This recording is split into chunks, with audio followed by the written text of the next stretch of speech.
Good evening, everyone. Good morning. It could be good afternoon whenever you are watching this. I am Dr. Stephanie Jackson, and I am a creative chiropractor, a master educator, and a health and wellness advocate. Welcome to our sofa chat. On tonight, this is part two of our discussion on answering the call to our inner child. We have our great brother Hatim, who is here. He is controlling all of the ones and twos. He is our technical guy. He's our muse, our brain behind this operation. I'm just here. But we are glad that you are joining us tonight. And so tonight we're going to, again, as I mentioned, continue our conversation on the inner child, answering the call to the inner child. So we're going to do just a little review of what we talked about on last week. To catch you up to what it was that we talked about last week. And the first question is, what is your inner child? Brother Hatim. Why are you gonna throw me on? All right. I know. What is the inner child? The inner child is that part of us that remained a child after we transition into adulthood. I would say, it's still there. It still needs care. It still needs love. Um, but it's the part of us that we think no longer exists, but it's throwing tantrums and maybe sometime fucking up our lives. Right. Absolutely. Well, I mean, I couldn't have said it any better than what Brother Hatem said as far as what our inner child is. Our inner child can recall the good times that we've had when we were a child and throughout our lives. Our inner child, as Brother Hatem mentioned, is with us forever. It's always with us and it never forgets. Right? So it remembers the good times, it remembers the bad times. And sometimes it comes out screaming for us to address whatever the issues were. If they were good times, the inner child might want us to revisit that, might want us to repeat those. If it were not so good times, the inner child might want us to, hey, let's take time out, right? Time out. Let's work on this right here. It can recall our fears, our traumas, and our neglects. And again, it's a part of us that, wants to feel calm and understood and wants to have the warm fuzzies, but it also feels betrayed sometimes. Now, I was doing a little research for tonight's activity, and it sounds like when we do our inner work, our shadow work is very much like us addressing the inner child. Well, what are your thoughts about that as far as shadow work? What do you know about the shadow work, Brother Hatim? Is it Well, the same, or are there two different things? well, I would have to say I mean, because a lot of times when we dealing with uh, how things is given to us in the Western world, we segment things Uh-huh. and put them in groups and when it's all interdependent, when it all works together, so it works together, right? Uh-huh. But the shadow, when you do shadow work is more dealing with less of the inner child and dealing with those what we would consider negative and antisocial aspects of ourselves that are not necessarily connected to the inner child, but are connected to the inner child. It's that Right. it's that part of ourselves that doesn't fit into society, the wild man, the wild woman that we try to hide. But Mm-hmm. there's a lot of creative power that comes from that, and we need to learn how to harness all aspects of ourselves, I believe. Absolutely. And to me, it sounded like, as I was doing my very brief kind of scathing over, it sounded like they were kind of the same, uh, give or take a little bit. Um, but tonight we're going to talk about the inner child. We're going to do an activity once the rest of the game gets here. We're going to do an activity, our mirror work, where we're going to speak into the mirror as if we were talking to ourselves, which we really are. And we're going to use affirmations. But let me tell you what I learned in my research, that we can say all of the positive affirmations, we could say all of those things, but if deep down inside within our subconscious, if deep down inside, we don't believe them. It's like, say, pouring water on a duck's back. It is going to roll off of us. We can say the most deep and in-depth things, but if we don't believe them to be true, then we are wasting our time. Brother Hudson, what is your take on that? I mean, that's very true. That's one of the reasons. Like when you're doing your like a lot of people do the boards and do the affirmations, you got to have the emotional content in it, and you have to exercise the principle of Imani. You got to have belief and a deep knowing beyond belief. You got to have a deep knowing that what you're saying is reality or going to be reality. You know what I'm saying? So Absolutely. you ain't tell me I had something on my forehead. Go Look, ahead. I just put my glasses on, bro. I didn't see that. I didn't All see right. that. Oh, well, question, Brother Hatem. Is it important, do you think, for the adult self and the inner child to meet? Hell The yeah. adult self being who we are at Yeah. present. Yeah. See, because now your adult self, what you what your adult self, what you had an opportunity to do is once you recognize that the inner child is something that's there, Mm-hmm. you have an opportunity to extend the protection, the love, and the attention that your child was seeking from other adults. In many Ooh. ways, many of us are treating our inner child in a way, uh, in the same way that we felt that we was treated when we was young. I mean, if we was loved children, more than likely we loving on ourselves. You know what I'm saying? But if we was sort of neglected, we might be neglecting that child. Um, you know what I'm saying? We might be abusing it. You know what I'm saying? Because there's different ways we can abuse ourselves. Mm-hmm. So you know what I'm saying? As adults, once we recognize that there's a need there, we could go on and we could start dealing with that need and start filling the holes that's there for the inner child. That's that spiritual work that we got to do. That, in geometry we talk about the 5 parts of being: the intuition, mental, emotional, spiritual, and physical. You got work to do on all 5 of those levels. Mm-hmm. And this type of work give you opportunity to reflect back on what you need, and then you can start providing that for yourself. You can start doing the work for yourself. So yeah, you can go back. And very similar to when we first began our sofa chats, very similar to when we were talking about the what was that? That's my ambrosia. That's the old strong ambrosia. The kind of I'm put hair on your chest yeah, and make yeah, you muscly. yeah. Yes. I'm coming off my fast, so I am hyped. Go ahead.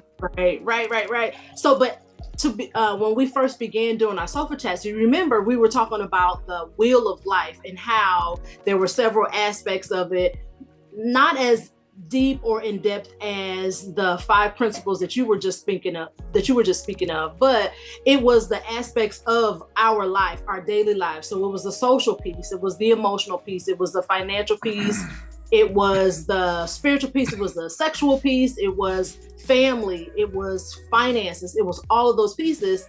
And if we don't spend the time addressing those areas in an appropriate way, then our will, so to speak, because it was a will, our will would be out of balance, right? Yep. Right. So on last week, we did some storytelling. Well, some of us began to share some of our personal stories. And I remember what you said as far as storytelling, beginning with our inner dialogue, is our first, or was our first form of technology. Us and storytellers are considered what, griots?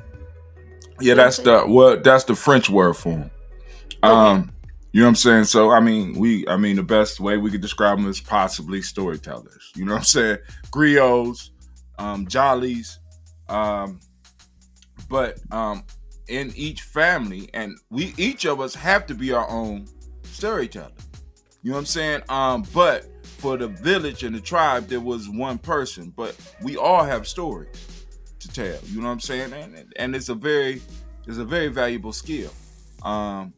Businesses are built up on stories. Microsoft started off as a story. Google started off as a story. You know what I'm saying? Huh?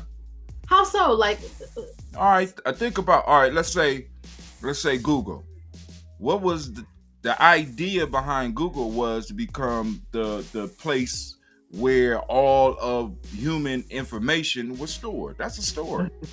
You know what I'm saying? And he had to get people to believe in that story enough to sit up in there and work to a point to where they are now. Same thing with Microsoft. We wanted everybody to be able to have a computer in their home. That started off as a story. That ain't, you know what I'm saying? A story that became reality. You know what I'm saying? So when you look at successful businesses, you're looking at people who were able to tell themselves a story and work to make their story a reality. And then convince other people to buy into that story. Isn't that belief. Isn't that how we become adults? We tell a story about ourselves and we share and weave a story about ourselves and we get people to start believing the story about ourselves. Wow, that is like deep, for real. That is how we become adults. That's how we become adults. We got to be able to tell our narrative. We got to share our narrative. We got to, you know what I'm saying? What is a resume? Isn't a resume a story of the adventures that you went to in the past? Absolutely. So then that's making me think, okay, so what happens when we don't tell our story? I know that there's a proverb, you would be better at it than I am, about telling a story. I don't know. I don't know the proverb, but I know that it is about, was it a lion or? Oh, the victor tell. If lions told, that's actually not a proverb. That's from a folktale. That's from an Aesop folktale. A man and a lion were having a discussion, and the man, and they saw a statue with a man destroying a lion, and the lion somehow in the end the lion says, as long as men are telling the story, they're going to be victorious. The person that tells the victor always tells the story. You understand what I'm saying? And this is what we're suffering from right now, because the victors of this point in time in history is telling the stories. And we're sitting on the side, many of us are sitting on the sidelines silent. And we're allowing people to erect stories about us. I mean, because really, when it comes to like the self-mastery system with Giame, one of the major pieces is you have to take command of your story, of your personal story. You have to take command of. You got to take command of your family story. We got to take control of our tribal and cultural story, because if we don't do that, we become victims. You understand what I'm saying? We become victims, and other people start to tell our tale. And what starts to happen is, like, for example, you can see this with our people. We start acting out the beliefs of other people from the stories that they done told us, that we start believing about ourselves. Right. You know. And it changes. So it's not enough to say we have to do this, right? How do we do it? Are there steps that we could take to harness back or to take back our power in storytelling? What are there any steps? All right, so now go ahead. How do we begin to take back our power, to feel I guess inspired enough to feel the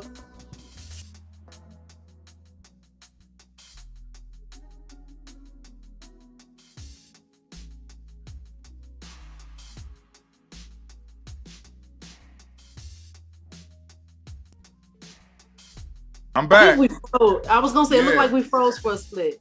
Yeah, it says my internet is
Oh, we still live, but hold on. I had to refresh. Never happened before like that. But hey, that's life. All right. Now we're back. Sorry about that, folks. Hope it ain't caused no problems. Right. But hey, we back. And I'm wondering, because we ain't getting nobody. Did you get any text? I did not. Well, I did get a text from Spence, and he said that he was coming. All right, I'm just trying to make sure the line ain't down. Is it a football game on or something?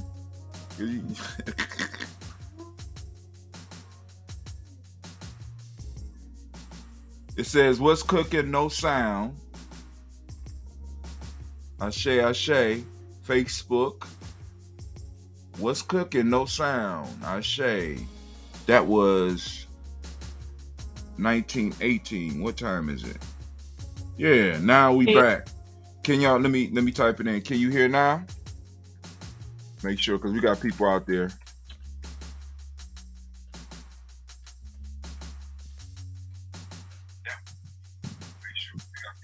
Oh, I hear you.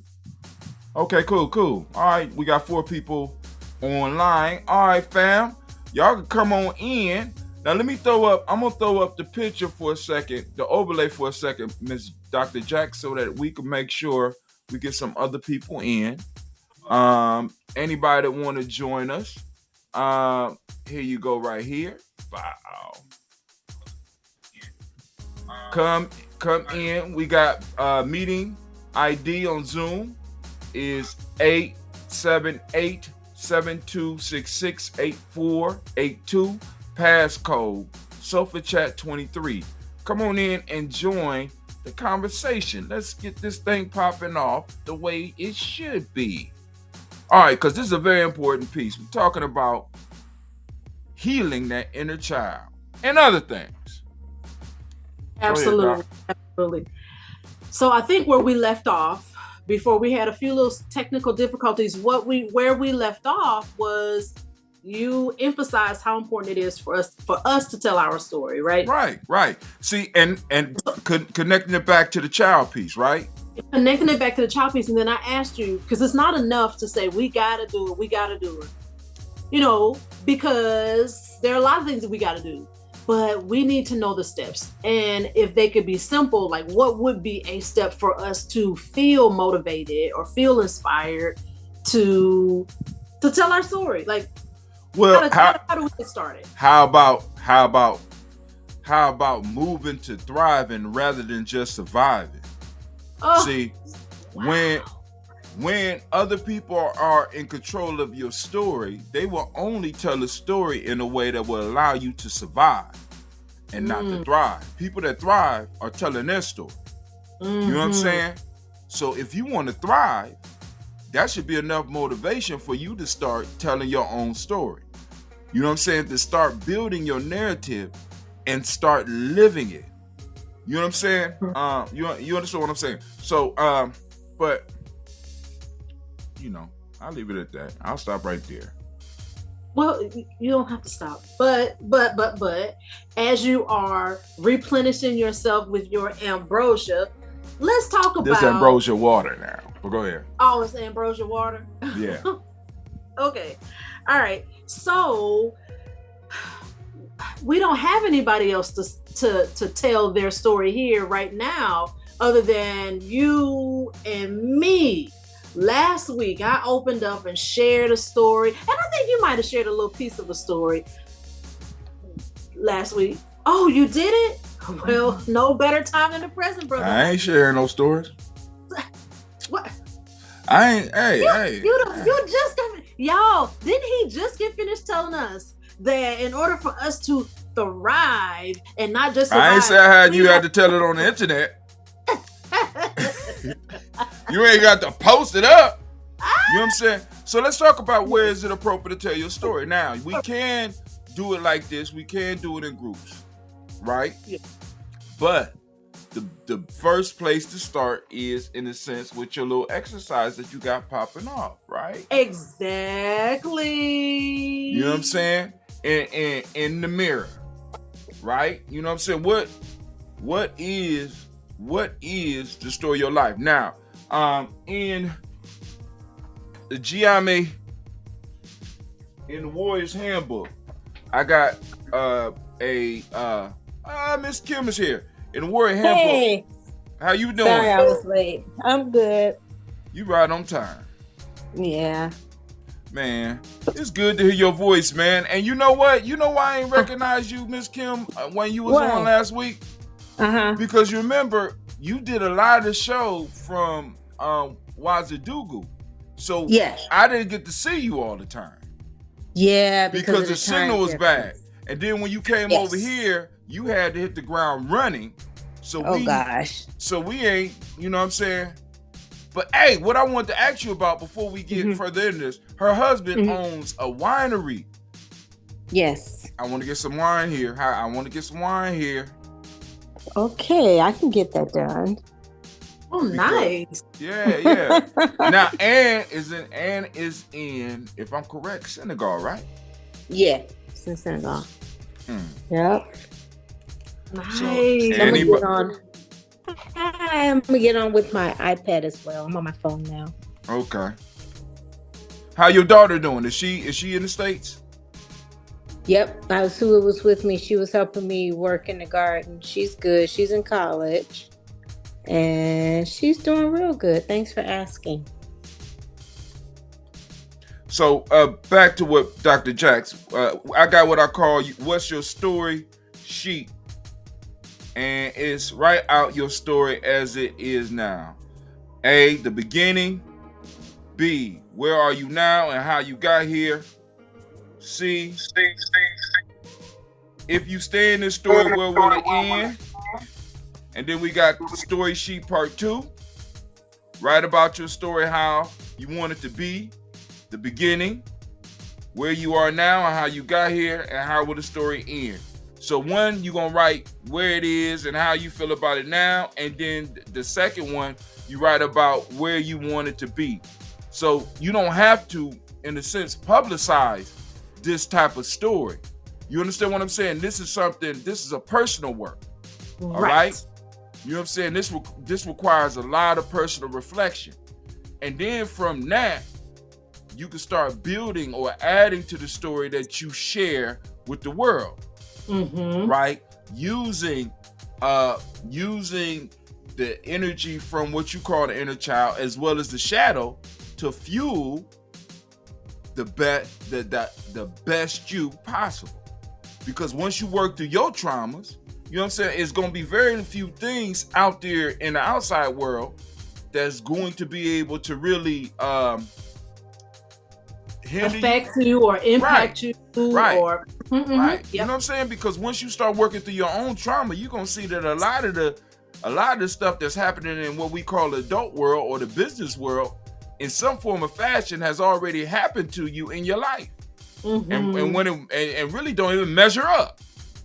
You understand what I'm saying? Because business is ruthless, but some of our parents and some of the people we grew up with was even more ruthless than business. Come on. Absolutely. And I think just to carry that statement on even further, sometimes we may have the knowledge. Oh, look at the little one. Hi, Tim's nephew. What's his name? His name is Nunana. He can't hear. Nunana. Okay, because you got the. Yeah, he can't hear. We do it right around here. Ain't no feedback on our mic here. What's wrong with you, boy? Oh. What does Nunana mean? His mom told me. I forgot. I just like how it sounds. Nunana. That's dope. But it's nice dude. So but so I'm trying not to harm his child so you don't have to have all the trauma that I had. And that's very considerate. That's very considerate. Sister Kim, I know before the baby popped on, there was something that I said. I cannot remember it just that fast because I was taken away by the little baby. But so Sister Kim, I wanted to share with you that because I thought about you when I was doing this research here. So what it was saying was, and I hope you brought your mirror, because on last week we said that this week we're going to do some mirror work where we're going to speak affirmations into the mirror. Mm-hmm. So I was doing a little research, and what it said was that if we aren't, to paraphrase, if we aren't ready to receive, if we don't believe the affirmations that we're saying, it could be, we could say it countless times over and over again, but if we don't believe it, then it won't land with us, and it won't be purposeful. It will be just a waste. And so I have 50 affirmations. We're not going to be able to go through just 50. Good God Almighty. 50? I know. So we're just really going to work on 5 tonight, right? And then at some point later, if we want, we could, look at the other ones. But what it said was, we'll read an affirmation and then we'll stop. And after we read the affirmation, we can discuss, how does that land with us? Is that something that we could believe for ourselves? Is it something that may be outrageous? And if it doesn't land with us, let's talk about it. So that maybe it could resonate with us a little bit better. And I think that would be the best way, other than saying, oh, I'm such a successful person. Well, the world may be telling somebody, you're not successful. You're not a billionaire. So you're not successful. We'd have to define for ourselves then, Kuju Chagalia. There you go. What is success? So let's look at the first positive self-affirmation. Do you guys have your mirror? All right. I have one here. Yes. I'm in my bedroom, so. And it doesn't have to necessarily be a physical mirror. It could be just, So, the first one says, I am confident. So we can look in our mirror. And this is for those of us who aren't here with us tonight. If you will gather a mirror, it could be the mirror in your bathroom, or it could be a handheld mirror, whatever the case may be. Look in the mirror and then say to yourself, because our self likes to hear our own voice. Our self likes to hear our own voice because it's us. It resonates through our lungs, it resonates through our vocal cords, etc. And so the first positive self-affirmation would be, I am successful. I thought it was, I am confident. Did we say I am confident? Did I say that? Yeah, you said confident. I mixed up on the affirmations. The affirmation is unaffirmed. Listen, I'm sorry. My eyes are seeing one thing and my mouth is saying something else. So we'll go back to I am confident. Okay. And let's say that together. I am confident. I am confident. I am confident. I am confident. How does that feel coming out of your vocal cords? How does that feel? Does it feel like it's true? Yeah, for me. But yeah, it does.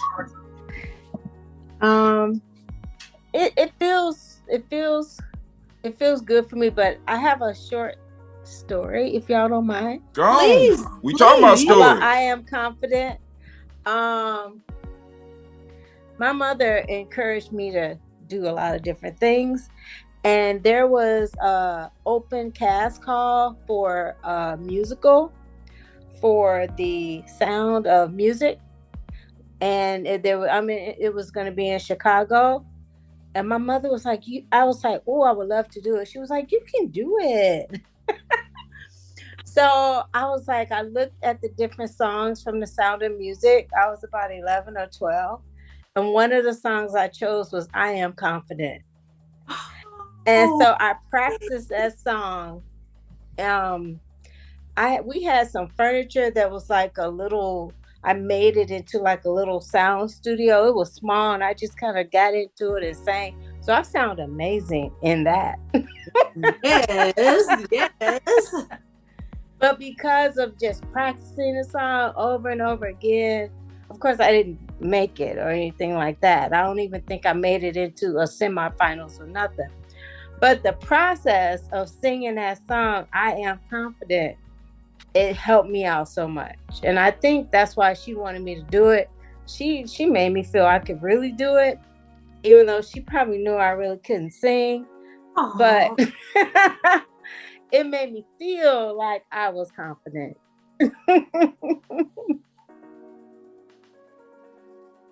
Oh, so I just want to share. Whenever I hear I am confident, I always think about that. Brother Hot Tim, there's some feedback. Yeah, there's a feedback. Oh no, we can. Yes, we heard the feedback. Okay, that's my fault. I was checking them. I was checking to make sure that the show was going. Yes. Oh yeah. So, thank you. Is it still some feedback? No. No. All right. No. So Kim, thank you for the story. I was gonna say thank you for the story, and that brings me to a story from my daughter. My daughter, I'm like your mom. I'm always pushing her. When they were little, I would push her to do anything. Like you could do it. Like if y'all remember, if y'all remember, what was that show in Living Color, Little Magic? I'm like, you could do a little magic. You could do a little magic. Come on. And one time, and oh my gosh, she's upstairs. Bless her heart. I mean, she didn't stop. So one time she wanted to try out for American Idol.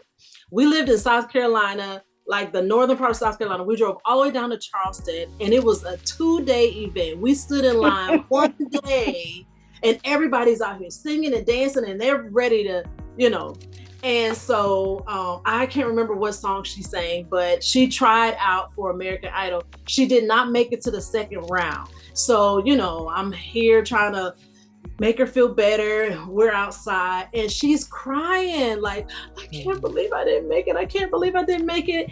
And all of us, and I mean, these is like big crocodile tears. And all of a sudden this cameraman walks by and he takes his camera and put it in her face. She says, oh, I mean, she changed up really fast now in front of me. Here she is like bawling. And I'm like, oh my gosh, what am I going to have to do? Am I going to have to, what do I have to do? The cameraman comes and says, so young lady, how was it? She wiped her face. She was like, it was just such an amazing experience. I was like, oh my gosh. But I mean, and she's very confident. Like she'll take a minute to cry, at least to me. Like Brother Hot Tim said, sometimes we don't want to share our stories with the world. We want to kind of keep it personal. But, I'm always, here now, you could do it. You could do it, honey. You could do it. And then, she's back at me like, Mom, you could do it. You could do it. And neither one of us probably need to be doing anything. But as long as we got each other pushing each other like, yeah, girl, you can do it. Yeah, girl, you can do a high five. Brother Hot Tim, we just had a little girl talk here. Please jump in and tell us what you think about the I am confident statement, at least. It feels good now, but I can imagine a time in my life where it would have been difficult saying that. Especially in a situation like this, where possibly thousands of people might be able to see this one day. But it felt good now. But this is years and years of practice. This stuff, for those out there that's like, this stuff works. You know what I'm saying? Because I've been doing affirmations and doing stuff for a very long time. So yeah, it felt natural. It felt good. It felt good. You have now. While I was in the midst of my fast, the second week with just water, and then in the midst of that week, I did 3 days with absolutely dry. Wow. I looked in the mirror and realized I hadn't really looked at myself in a very long time. As you know what I'm saying, I'm like, brushing my teeth and all that, right. But actually sitting there and looking at myself. I have never. Oh my God. All right. Let me get this. All right. Hello. I'm sorry. Oh, you got a phone call. Okay. Hello. So let's see. I'm gonna try to silence the mic. Hold on. Oh yeah, he had to mute himself. Yes. So he's gonna come back and share with us. Let's move to another one. All right? Okay. Let's move to another one. So the next one says, since I flubbed up the first one, this next one says, I am powerful. Oh, that's a tough one. Yeah. Let me look in the mirror again. Yeah. I am powerful. Okay. I am powerful. I am powerful. I am powerful.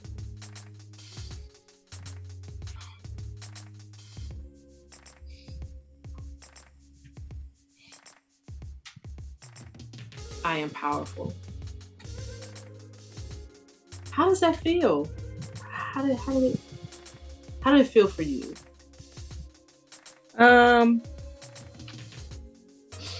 It takes some convincing because I don't always feel powerful. I have people telling me I'm powerful, and I'm like, how am I powerful? And but I don't always feel it. But I understand that power is within and also is relative, so to your environment. You know, you're not the president of the United States, so you're not powerful in that sense. So I understand that. So, but it's just something that I think personally I have to grapple with that. That's something that I kind of struggle with, realizing my power. And I wonder, Sister Kim, I wonder if I can imagine that that's true for so many of us who are actually really powerful people.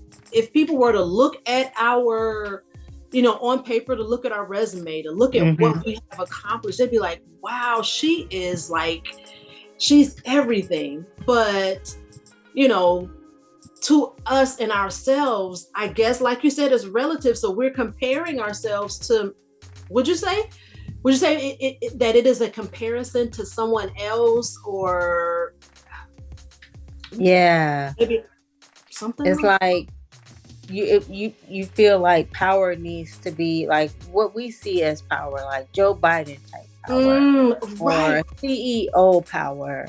Right. We always kind of think that's power, but actually power is relative. You have power within your family. You have power within things you do outside your family and things like that, or in your community. You have power.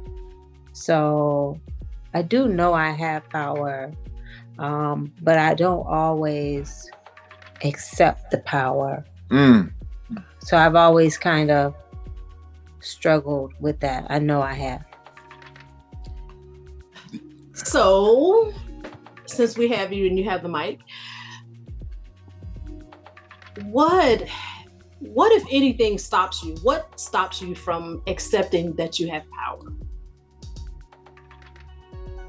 I think my perception of what power is, I always think of power as, people wanting to grab power, wanting to control others with power.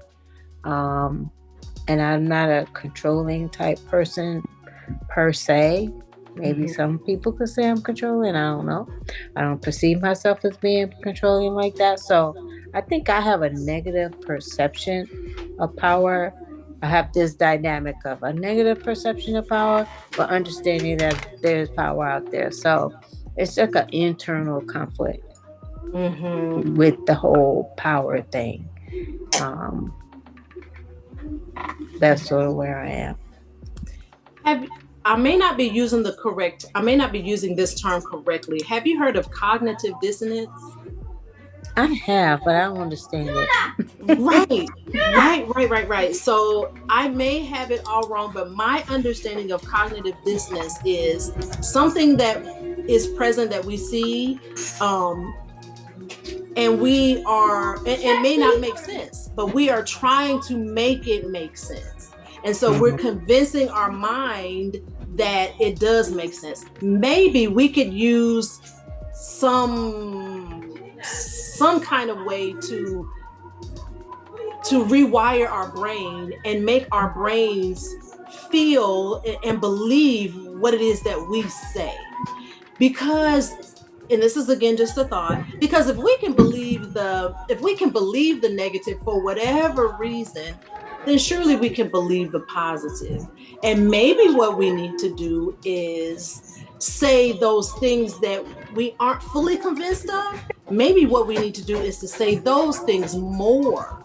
So if I'm not fully convinced that I am a badass, then I probably need to look in this mirror and be like, girl, you is bad. Like, say it over and over again. I don't know. But, or to say, I am powerful until we can convince ourselves that we believe it. Tell me what you think. Anybody.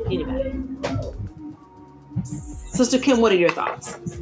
I agree with you wholeheartedly. I think that you're right. You have to tell yourself that you do have power, and power is not negative. Power can be positive. It's how you use it. You can use it in negative ways. You can use it in positive ways. But I think I agree. You can do that. Getting the baby.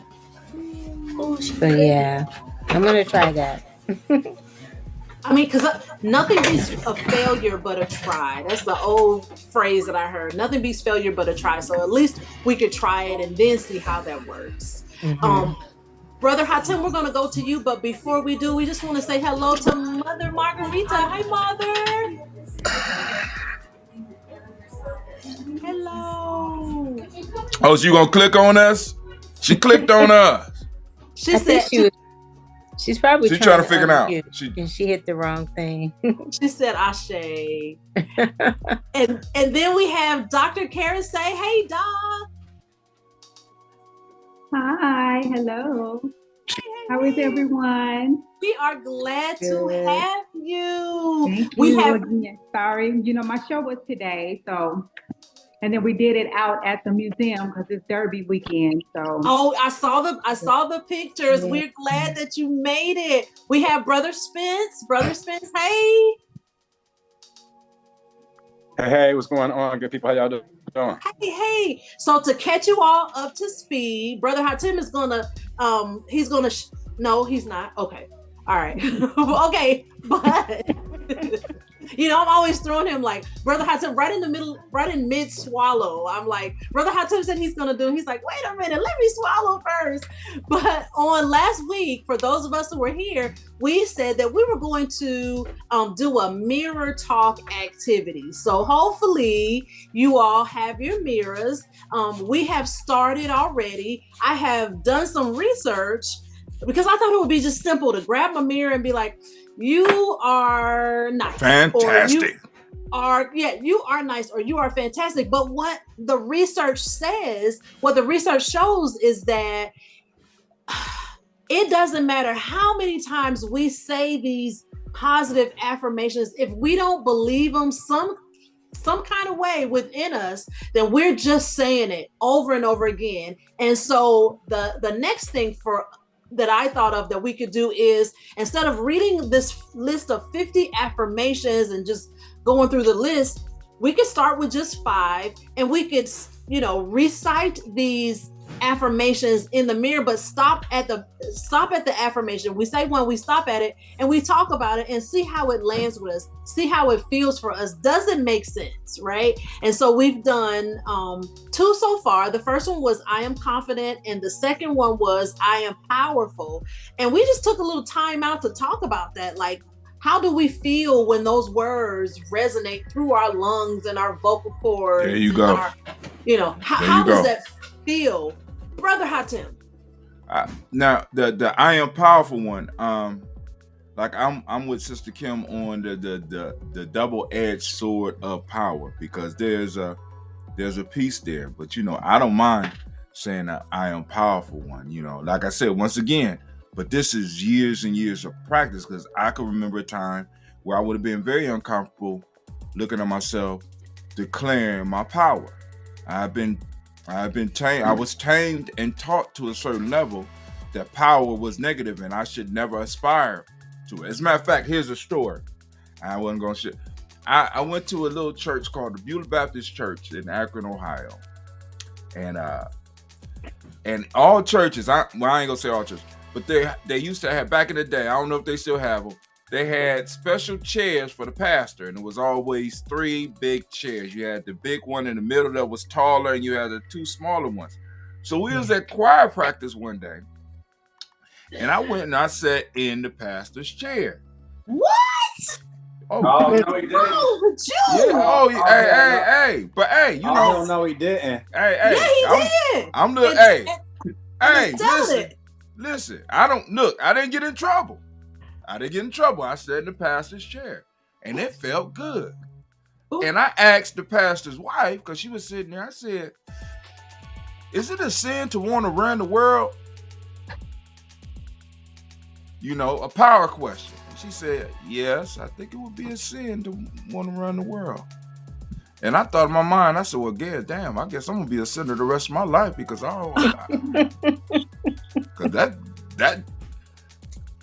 that's a sin. Call me a sinner. Well, yeah. If that's wrong, I don't want to be right. I don't want to be right. You know what I'm saying? But once again, that was a story that I had to wrestle with, because there was a guilt that was put on me about wanting to be in a position of power, in a place, in an institution that was supposed to be guiding my soul to a forever place. But I'm being taught as a kid that it's wrong to want to have power. You know what I'm saying? And it's like, so it took me a long time to reconcile that. You know what I'm saying? But I did. You know what I'm saying? Because but that's me. That's one of my stories. But can I ask a question of you guys? Because this is something I've observed, and I don't know if it's accurate. I feel like the conflict with power is a African American thing, because I noticed, like, when I was growing up and you be around white people, especially white boys, they didn't have a problem with aspiring to be powerful. Like, when I would talk to them, I remember some of my conversations with, little white kids, and they would say, oh, I want to grow up, I want to be the CEO, or I want to be the president of the United States. And they would be saying that kind of stuff when they was like 10, 11, and 12. And I was like, really? That's what you want to do? Wow. It was just blowing my mind. And then when I was a Peace Corps in Sierra Leone way back in the 80s, before Peace Corps had before Sierra Leone had the revolution and all this happened after that. And every young man I met, I'm going to be the president of this country. I'm going to run this country. You see these roads, I'm going to fix this, I'm going to fix that. And from all these places I've been, like I lived in Asia, I lived in Africa, and young people, especially young men or young women who have access to good education, they don't have a problem saying they want to be powerful. But it seems like with us, it's not like that. No matter our education, no matter our economics, like We have, so I don't know, I'm asking. You What answered what your own is it? question. Well, You absolutely, answered the question. absolutely. And I want to. You answered it. We weren't brought here to learn systems of power. We weren't brought here to help run this country. We were brought here to build the houses, cook the food, and carry the bags of those who were. So, it was never that was an information set that was never really intended for us. And you're absolutely right. The rich, the wealthy, the better off, the business owners, they teach their kids. They have no problem teaching them about that.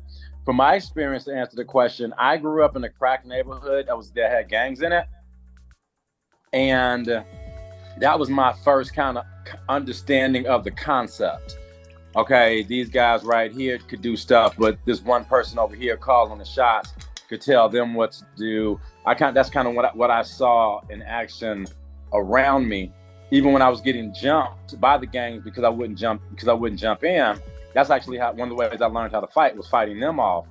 And that went on for years, y'all, until one day an old head rolled up on the brothers trying to jump me because of that thing. He just rolled down. He looked down the window. He said, man, Spencer's mama whoop his ass. Leave him alone. And y'all, just like that, one sentence out of passenger side window from the driver's side of a dude that happened to be driving, who happened to see what's going on. He said, y'all stop. And these are some street hoods. One word from him, and that was it. Wow. I never got jumped again. And that really drove it home. I remember thinking, well, I knew who he was, but I remember thinking, what did he do? What happened? How did he prove himself? What happened where that he is carrying that much weight such that these guys who've been jumping me, bullying me for years and I mean, y'all, they stopped on the dime. It was mid-fight. He spoke and they stopped. And they had to hear what he had to say. He said it and they let me go. And I got up and I walked, and that was it. And that was power to me.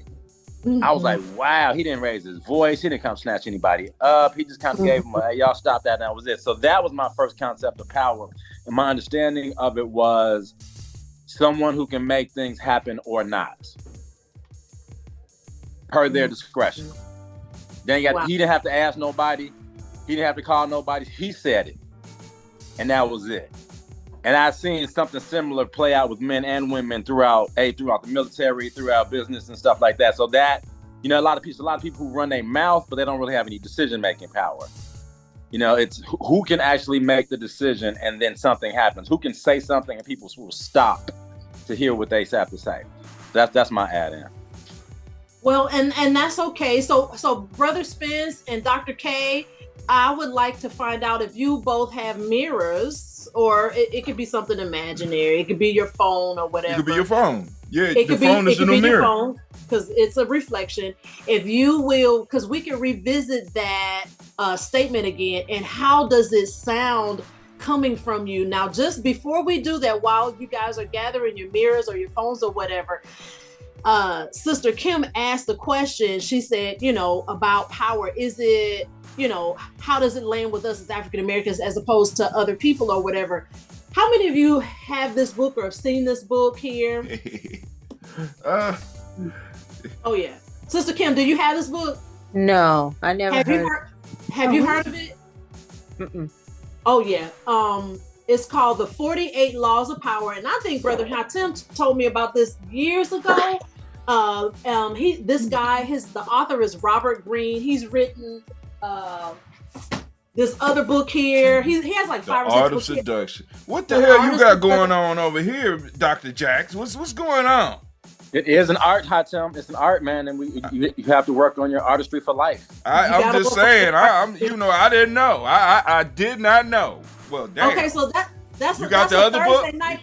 That's a Thursday night conversation, Brother Spence. We got to do Sofa Chat on Thursday night. All of us who are interested in this one right here, and this one as well. We'll have to create another day offline to talk about that. Okay, so let's all get in our mirror. Sister Kim, do you mind doing this activity again?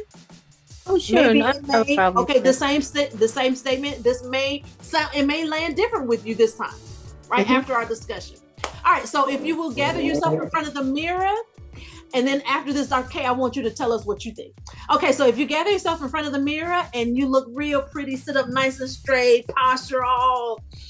If you need Is it okay if it's on the wall? It's okay, it's on the walls. It's okay, it's on the wall, Sarah. But then take a nice deep breath in, inhale goodness, exhale any type of negativity or confusion. And then say to yourself in the mirror, I am powerful. I am powerful. Let's say that again. I am powerful. I am powerful. Hell. And then one more time. With gusto, with meaning. I am powerful. I am powerful. Yo, how did that feel? Sister Kim, did it feel different this time? Felt the same or? It felt totally different. I didn't feel conflicted. And would you say you didn't feel conflicted because I don't want to put words in your mouth? Because I felt like saying it again, doing the breathing and the exhaling, it kind of, when you exhale, it kind of got rid of some of that negativity. So it was like, negative go, I am powerful. So I felt like that really made a difference. Brother Hatim. Also, you got to throw in the tribe or the group dynamic into that. The discussion and the tribe and the group dynamic. You know what I'm saying? So because, you know what I'm saying? And the posture. Right. The posture, have you heard of that? Because to you, sister, the superwoman stance. And yes. It's where you stand and you have to think of yourself as that little kid. You know, that little 5-year-old that can do anything in the world. And you have to stand with your hands on your hips. And you're standing up straight, and you felt it, like Sarah was telling you to breathe in and breathe out. Well, it's about your posture. When you're standing up like that, it's and I don't want to say it's ego, because that's not it. It's all scientific. You are breathing in and breathing out, and you're allowing oxygen to move through your body and elevate through your brain and through your blood system. And you're saying these things to yourself, and your body is open to receive it. And you say it, I am powerful, and you are elongating everything about you, and you are exerting yourself in all of it through you, throughout your body and throughout your stance. And you say it and you start to feel it. You think of yourself as that little boy that's there with that sheet around his neck. Yep. You know it. You know it. With his little superhero outfit on, or you a Wonder Woman. You know, I think we all know that's actually where that came from. What they're all talking about. And you believe it and make it so. Right. Believe it and make it so. And when you finish, as they always say, it's I say, Ashe. One of my favorite movies is Enter the Dragon. And at the beginning I watched that with my dad. Oh God, don't get me started. At the beginning of Enter the Dragon, Bruce Lee was doing a lesson. He was doing a lesson with a young boy. And he was teaching the young boy about a sidekick. And the little boy threw the sidekick, and Bruce Lee popped him on the head. And he gave him a lesson about the sidekick. And he said, when you do it, you must do it. And Bruce Lee said like this, emotional content. When we say these, like she said, with the stance and the attitude, you got to do it with emotional content. This is what pushes it over. This is what pushes it over the edge, because those emotions added on to the affirmations is what gives it power. Emotion, energy, and motion. So when we throw the emotions on it, we get past the conflict, and we feel good about saying it. And when we say it, it makes us feel good. It makes us want to say it again, and it helps push us through to be able to actualize what we're saying and push that belief that you was talking about, Dr. Jack. Hey, Ashe. Brother Spence, did you have something to say as far as how you felt about it? Because I think Dr. K and Hatem just really knocked it out the park. But I didn't want to go. I wanted to go ahead and testify if I could. Please. Just go ahead and give y'all a testimony. So right now I'm in my home in DC. Okay. And yes. This is right now. Y'all are looking at Northwest DC. So Georgetown is right there. If you can see my finger, Georgetown is right here. So when I first got this place, but to make a long one go away, y'all, let me just be honest with y'all. I had this home probably for about a half a decade before I really believed I deserved it. Man, dude. Oh my God. Oh my God. You know what I'm saying? So, and when I got here this time and I walked in, I just praised all the creators that this was one of the first times that I was able to walk into my space and enjoy accomplishments, enjoy life, and saying, you know what? This is fitting for you. You do deserve this view. You do deserve this. I mean, and it's, I'm not like, Mr. Drummond on different strokes and but I do all right. I'm okay.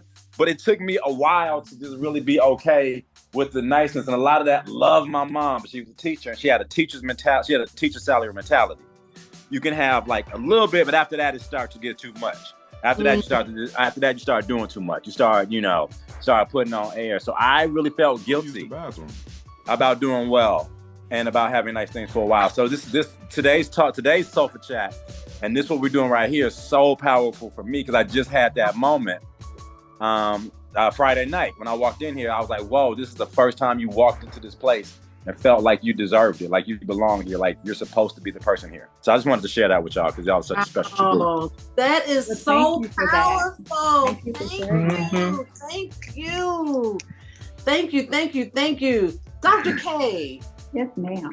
I'm sorry, my phone is just yap. A lot of people mad today.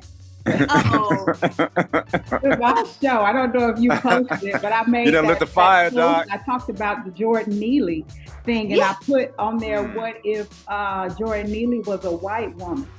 And they, oh my goodness. But yeah, so if you hear it going off. Okay. Yeah. Yeah, I saw that. I saw the video. I saw the video, but I didn't, because I was driving, so I couldn't get into it. But I plan on looking. We'll talk about that later. Let's do sofa chat. Yeah, okay. We talk about that. The wine, because I've been dealing with that too long. But okay, yes, you and I. I'm loving these earrings, Sarah. Oh, thank you. Representing. Oh, I love that. Okay, so if you all are ready, to go into our next word of affirmation, our next positive affirmation here, our sentence. Our next sentence says, oh, this is a good one. It says, I am getting better and better every day. About that. I am getting better and better every day. So if you will, please get in front of your mirror, either your mirror, your handheld device, whatever the case may be. If it's up on the wall, like Sarah has hers up on the wall, whatever the case may be, if you will sit up nice and straight, erect your posture, taking a deep breath, and then let it out.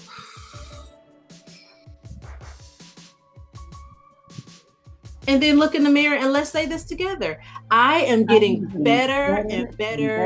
I'm getting better and better every day. Every day. Let's do it again. I am getting better and better every day. Every day. All right, let's do it again. I am getting better and better every day. Every day. How does that feel? Because better and better, it encompasses so much. It could be better and better in terms of our looks, in terms of our body, in terms of our finances. How did that feel? We could start with Dr. K. How did that feel? It feels, for me, yes. Well, personal story, I have ADHD. I am one, have always been one. do a million things all the time. And Okay. I have learned how to manage it. And that is how I have learned how to live. And I used to be at a point where I would have all of these little things going on, but nothing was to completion. Mm-hmm. And it was Come on now. Talk always slow. something going on. And I know you heard the term where you could be, what is it? Skilled at a lot, but a master of none. A jack of all So trades. I had a lot of that going on. And so even with school, and it skipped past me a lot because I was always smart. And so that is what people always, they thought that it was normal. So when I would pick up a book and I would just read right through it, and then pick up another and read right through it, then they would just think that, and then go outside and jump rope, and then want to come back in and play with the chemistry strip, do all kind of crazy stuff, like that. Then they would just, well, she's just so smart, she's so nervous. Oh, I was crazy.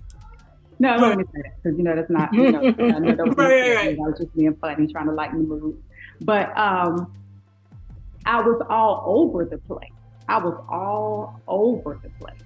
And so it might look nice on the outside, and it may, on the outside, it will look well accomplished. It will look very well accomplished. And so you're making all of these excellent strides. And so when I finished school, my bachelor's is in applied physics mathematics, and that is it's an engineering and computer science based mathematics. And so in Tuskegee, I came up during a time where Ford and NASA and all of that, they were throwing a lot of money into Tuskegee for engineers. Okay. So from 9th grade on, every summer, this group of us, we were in summer programs to be engineers. And so that's where that came from, long story short. So I went through that, went to grad school, did all of that teaching, all of that wonderful stuff. Got all of the accolades, but worked at NASA, worked at Ford, did everything I was supposed to do, looked good on paper. I was so unhappy. I was so unhappy because my life was not fulfilled. I'll skip through all of that other stuff, and that's how I got here.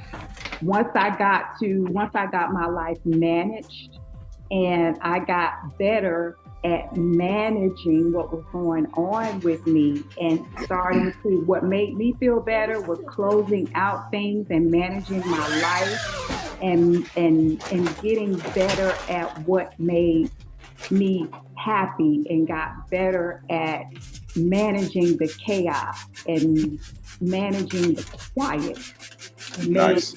Got quiet within me because I was the chihuahua. Everything about me on the inside, because I was everywhere.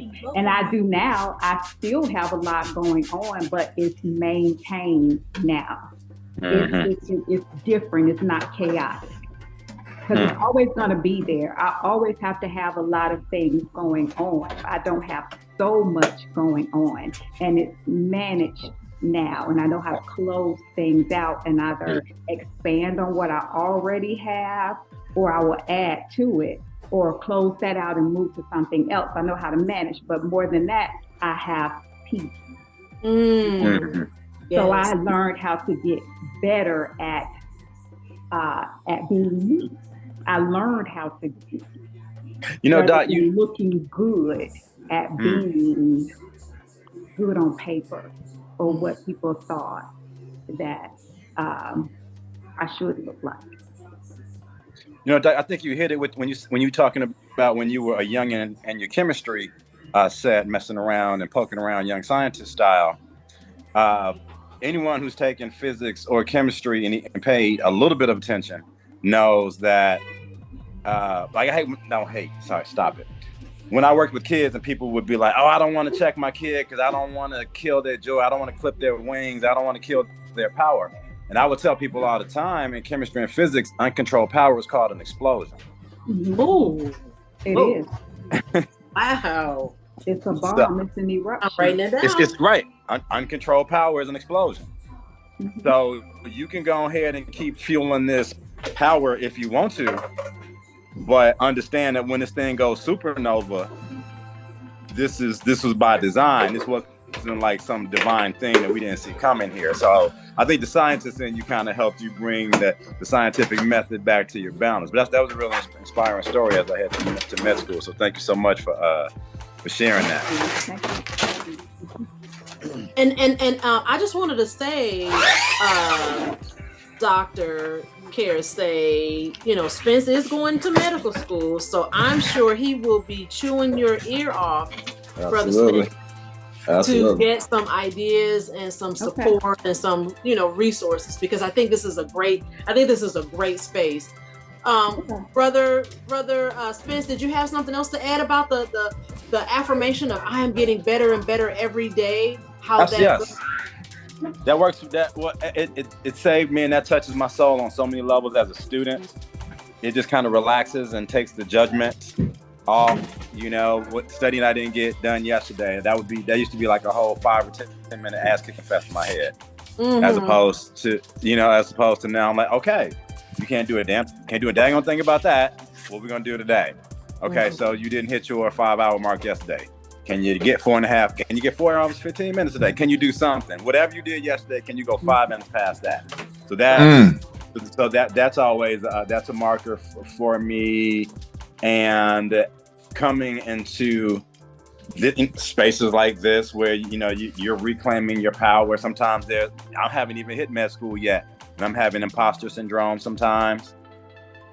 And I'm like, I'm better at this. I'm getting better. I'm getting better. And I forgot, one of the brothers was mentioning being in a room full of docs a couple of weeks ago. I'm getting better at walking into a room full of rich suits and knowing I'm supposed to be there.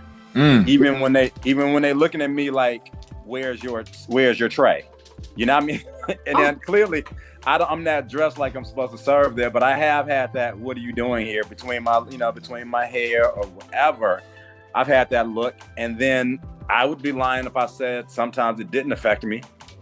Mm-hmm. I know what I know, and I know what I can do, but it's still, it's the thought is there. It's there. It flashes across the back of my head sometimes.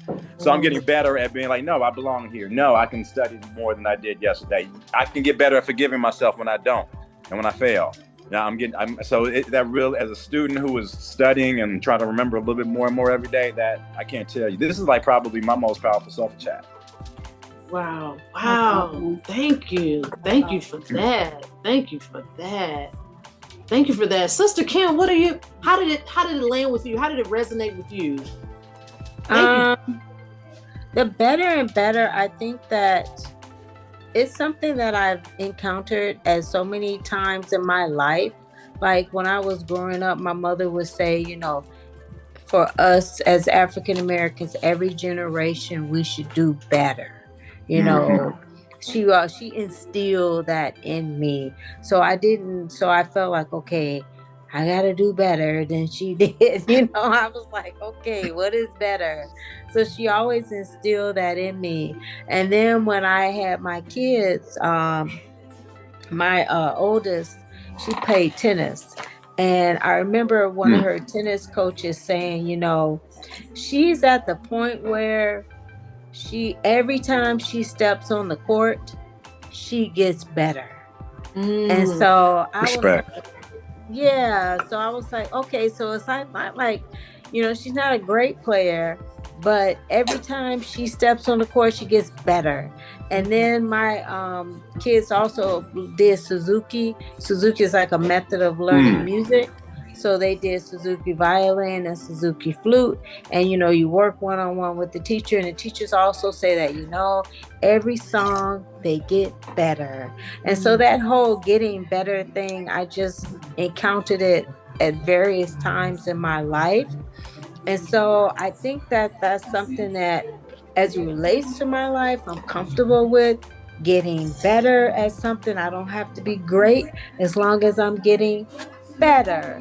Yes. it doesn't really bother me as much.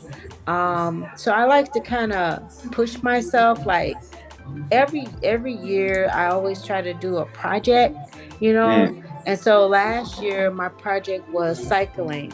I wanted to cycle 100 miles. And so it was really hard because I'm not like a athlete, but I was like, I'm gonna do it. And every time I would practice, I got better. And so I was like, as long as I'm getting better, I'm okay. I don't win, I don't come in first, but I get better. That's So right. I'm okay with that getting better. Good. Thank you for that. Thank Okay. you. Dr. J, when she talked about being an athlete and getting better every day, one of my learning coaches actually told me, I love how she corrected my thinking with the stress. She said, practice doesn't make perfect. Practice predicts performance. Whoa, I'm writing that down. And she's like, so I was getting Doc, I was getting jammed up with the equations, with dimensional analysis, and just the shift and some of the conversion factors, which is locking me up. And she was like, when she was looking at my homework, I would get frustrated and stop. And she said, that's what you're practicing. You're practicing getting to a point of frustration, and you're stopping, and that's what your brain is doing on exams. So, and she's like, so you just need to practice relaxing through those moments of frustration and opening your brain back up, and then we're gonna see some improvement. But yeah, practice does not make perfect. It predicts performance. Yeah. That's what I talked about with the issue that people have with the vision boards and manifesting. And because that's the bridge. That is the bridge. You practice for getting over the bridge. When you are running the marathon, you know that you have worked out, you know that you are physically capable of doing it. However, what happens when you pull a hamstring? Right. How are you going to react? Are you going to freak out and stop? Or is that rote memory going to kick in, and then you're going to go, hey, I've been here before. I know what I need to do. Or what happens when your shoelace breaks? Whatever the case may be, when you're running that marathon, anything can happen. And so those are the moments that you're planning for. You're planning for how do you get over that bridge, or those stumbling blocks that are in between knowing what you want and where you want to be. So that is exactly what I meant. That's what I was talking about. Thank you. Thank you, Sarah. Thank you. Brother Hatem, how do you feel about the phrase, I am getting better and better every day? How did that resonate with you?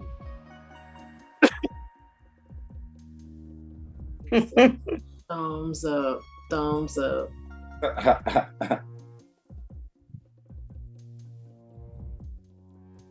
Going through, because we having some more technical problems, so I'm getting better at doing this every day. Okay, you're getting better and better every day. Let me go on and get back on it, because something's afoot. Okay. Yeah, I think that's important. I embrace the phrase, I am getting better and better every day. I work on that, and I'm very thankful that I am getting better and better every day. I'm like all of you, like I'm a combination of all of you. I'm a workaholic, a busy bee. I get kind of confused when it comes to certain things. I get frustrated with myself. But then I suppose maybe I'm just kind of getting into my age. I'm kind of just feeling comfortable in the age that I am, and realizing I don't have to do all of that. Like, that's just too much. Get somebody else to do it. Like, let me just be, let me just enjoy, let me do what I want to do. I've accomplished, but I haven't accomplished everything. I still have a whole bunch of things on my bucket list to do. I just check off when I check them off. But yeah, I'm getting better every day. And I feel good about that. Yeah. And so I know that our time might be up, and we may not be able to I know we're not going to get to the next 50, but that's something that we could talk about later. 50? I just want Okay, yeah, it was 50, but we You said 5. You broke it down to 5. Listen, 50? it was a list of 50 to start We with, bro. knew we And were now not we going to talk get to about 50 5. anything. This That's group what I'm did saying. not You get don't to never 50 come. You know, anything. how you gonna come here with 50? I'll stick with Doc. I'll stick with however many super chats it takes. So let's get. I'm with you. Let's go. Let's go. God, Okay, 50. okay. God damn. Oh, okay. Lord. Okay. But we may have time for one more tonight, but I wanted us to just think about, let us just kind of rest in this thought that all of us are better than we were when we were younger. How can we take this information that we have now, this confidence that we have, this getting better, how can we take it and translate it to our young people that are in our lives, whether it be our children, whether it be, grandchildren, neighbors, anybody that's younger than us? How can we make it better for them? How can we use this or these activities to make it better for them? Brother Hatem? Demonstrate. Okay. Put it into practice. Our children learn by what we do. You know what I'm saying? They learn, they you know what I'm saying? And if they see the confidence in you, they're going to imitate that. I mean, if we look at a lot of things that a lot of us do. Matter of fact, let me say this. You know how I learned how to fight? I imitated Godzilla. Imitation. Godzilla was a hell of a hip tosser. I don't know if y'all noticed that. Godzilla could hip toss. Not until you said it, but sure enough, he was. He hip tossed him out. I learned how to hip toss from Godzilla. I watched Bruce Lee movies and shit like that. So I learned by imitating. Even some of the phrases in how things would happen in conflict, I got from movies and watching TV. I imitated. You know what I'm saying? In classrooms, in dealing with people, I imitated my grandparents in, like, for example, in developing relationships, right? You know what I'm saying? We imitate. So when we practice, we demonstrate to our children what works, because they're gonna pick what works from us, right? You know what I'm saying? And just allow them to get it. They'll get it. Very good. And that reminds me of, thank you for that, Brother Hatem. That reminds me of when my children were little. I just wanted to do things different. I wanted to do things way different than I knew, way different than was done for me. So what I would do with Naya is I would every single day until she got tired, and I didn't even care. She was about 6 or 7 by the time we stopped. But every day I would tell her to recite this. I am, how was it? I'm smart, I'm pretty, my mama loves me, my daddy loves me, and I love myself. Now today I know they have more advanced. This was almost 28 years ago, but this is what I would tell her every day. I would tell her to say, I'm a pretty brown princess. My mama is a queen and my daddy is a king. What was the other thing? I love myself. My mama loves me. My daddy loves me. My brother loves me. When Doobie came along, and I mean, I would just say this, have her say this every single solitary day. Now she thinks she's the queen, and who am I to argue with her? But and the same with my Doobie. When he came along, I would just recite this, and it might sound like mumbo jumbo, but I mean, if they can watch cartoons and be impressed by cartoons, if you can watch Godzilla and be impressed by Godzilla, why not be impressed by these words that that we recite? All right. And before we go, let's go over one more, you guys. Oops, wrong password. Okay, here we go. Okay, now, someone else said this before. The good brother Deion Sanders said it. But this one says, I look good. This one says, I wake up motivated. All right, so let's sit up nice and straight. All right. Deep breath. Ooh. Let's This one I ain't gonna sit up here and lie. I heard to say, yeah.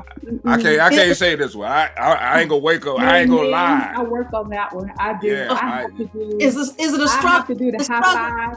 I do. Some mornings I have to do the high five method. What's that? I have to make myself get up. And yeah. Yeah. It's a struggle. So this means, like we said, Sister Kim, we were on the same page. We agree. We just repeat this, especially the ones that we have struggles with. We'll just repeat this until we believe it, right? Mm-hmm. So let's sit up nice and straight. Let's look in our mirror. Take a deep breath in and let it out and say, I wake up motivated. I wake up motivated.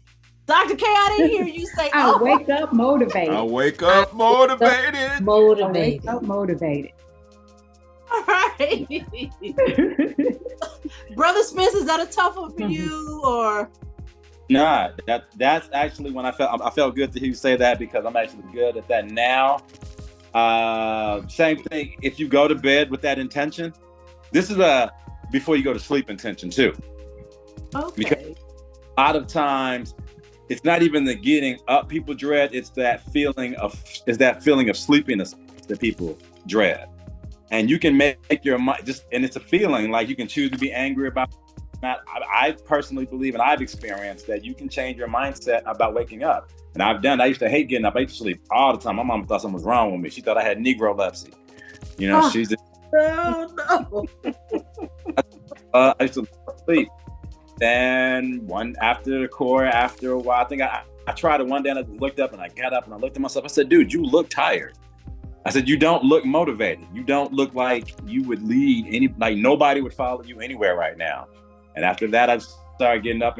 So now I'm a sunrise watcher. Sometimes I might get all pissed off, but I'm able to channel that to motivation. But that's actually a good one for me. And it starts your day off so amazingly. Mm-hmm. It puts it at an edge over other people. Wow. Well, thank you for that tip to maybe say, I'll try that tonight before I go to bed and be like, I'm going to wake up motivated. I mean, go to sleep. I just wonder about that though, because I don't know, like, I'm sorry to cut you off. I'm kind of thinking out loud. I have to create my dopamine. I understand what you're saying, sis, because I don't. I have to follow. It's the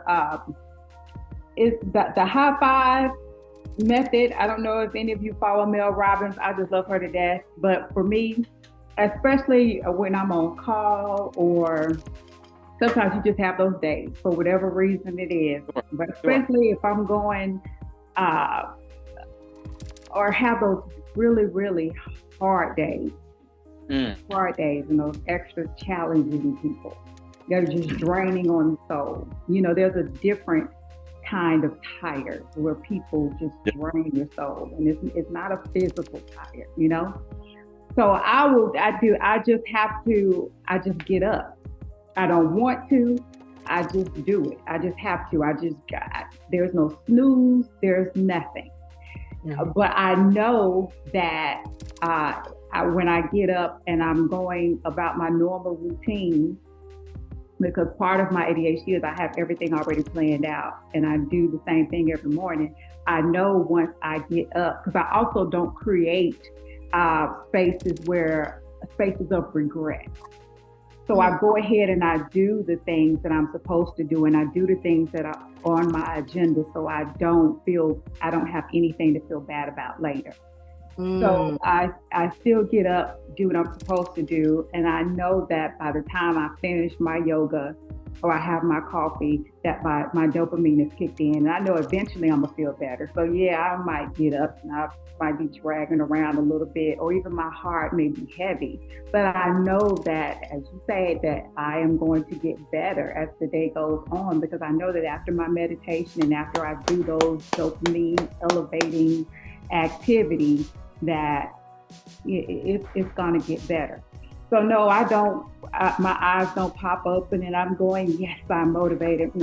That's not it. I don't feel that way. Yes. But I know that it's coming because I want to feel better. But in that moment, I don't. That's true. I don't see it. Yeah. But I know that I've been there before, and I know that it's coming. But I know I have to go get it. I know that I have to get up and I have to bring it to me. Happiness is not going to break in my ankle and come after me. I have to meet it at the door. And because I know that and it helps if you know that there is something that excites you. Yes. Do that first. Right. Do that first to start your day off. And that's how you reward yourself. And then those things that are a little bit, that's probably the hardest, do that next. And then give yourself a break and do that next thing that you enjoy. And break your days up in those kinds of cycles. You're giving yourself those dopamine bursts throughout the day. So that's a great. I was gonna say that's literally dope. No. I like that. And also, I want to say this. That's a dope view out of Spence window over there. That's dope. Yes. It is. Yes. I was just telling him that. Nice. Spence, I like that. Hey, listen, our time is right at about up, and next Sunday is Mother's Day, so we're going to be off next Sunday celebrating all the mothers, all the mothers, but God willing, we're going to return on the next Sunday. And I would just like to ask someone, those of us that are here, is there anyone that would like to lead our next session? I know that Dr. K, she brought up something that just kind of stuck in my head here about this. What did you call it? The high fives or something? High five method. The high five method. Mm-hmm. Right. So, and again, the high five method and the 5-second rule. Which one? I think it was the high five method. Twofold. So which one? Well, tell me what it is that resonated with you, and I'll tell you what it is. The high five method. So that may be something that if you are interested in, it may not necessarily have to be the next Sunday, but just any Sunday. If I'm just throwing this out here for all of you, that if you feel led to share and to be a lead for our sofa chats, we are more than welcome. You are more than welcome, and we're more than happy to accommodate that. So if not this Sunday coming, which is Mother's Day, but the next Sunday, if there's something that you have in mind right now, the top of your mind right now that you would like to share, just kind of let me know. I can't do it that next Sunday because my show is that day, and I can't guarantee that I'll be back from the station to be on time.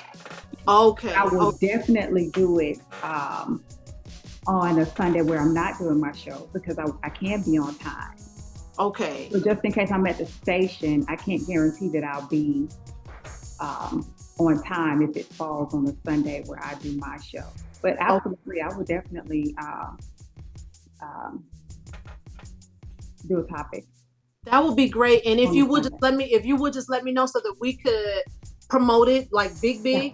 And then you could promote it on your channels and your platforms as well. Brother Spence, did you have your finger up as to say I want to lead one, or was my eyelash in the way and I didn't see it? I'll do the one after Mother's Day, and I will, if it's okay with you, Doc, I will do 5 tips from the 5 a.m. club.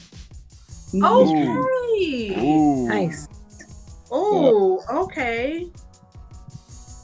I'm writing that down. I go so far as to say I'm an expert at waking up early, so I can definitely give some. Anybody who wants to wake up earlier, I can totally just give you just little stuff people just don't think about. For example, don't eat after 8 o'clock. It is a lot easier to get up when you're hungry. Because our bodies are hardwired for that.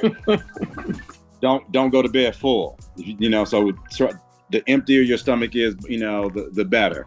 Just little stuff like, drink water before you go to bed. Because sometimes if you can't get up, your bladder will get you up. Little things, just little things. So, well, I'm excited for that. And Sister Kim, don't feel obligated at all. If you would like to share, just let us know.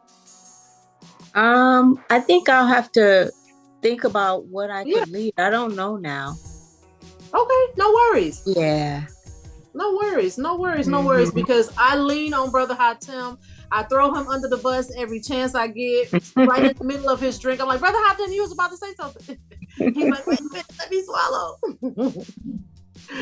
You guys, I have totally enjoyed this tonight. I'm so enthusiastic about what we are doing, the reach that we have. I'm confident, very, very confident that it's not just us 5 or 6 or 7 that are here tonight. I'm confident that so many people are going to hear our message and are going to want to kind of listen in. They're going to feel this movement that we have, however we put it into words. I feel that it's something.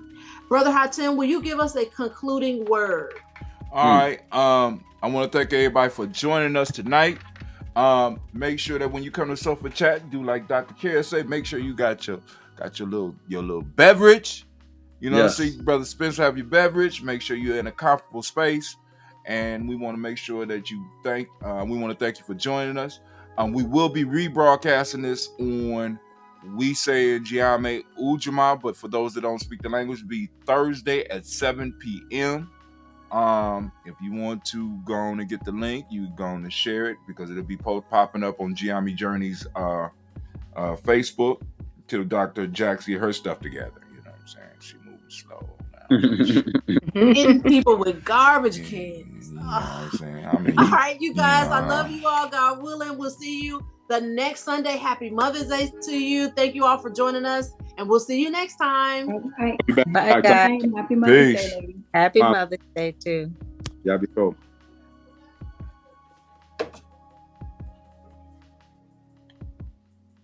Thank you, Brother Hatem. Hold on, let me end the stream. Boom, graphics.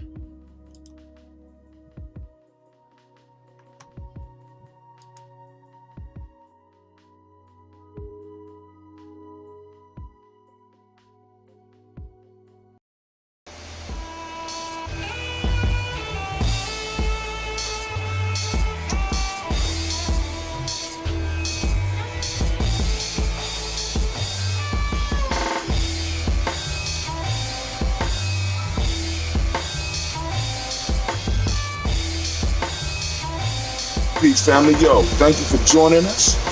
Right? And I'm thrilled to announce the fact that we are now releasing our first free e-course. Come and learn about Giame Journey. See some of the stuff we do. Come and join the tribe. Tribe up with us and check out the free e-course. And make sure that the URL pop up right about here. And it'll probably be somewhere in here. Check us out, family, because we are building. Come and learn about Giame Journey, and let's build together.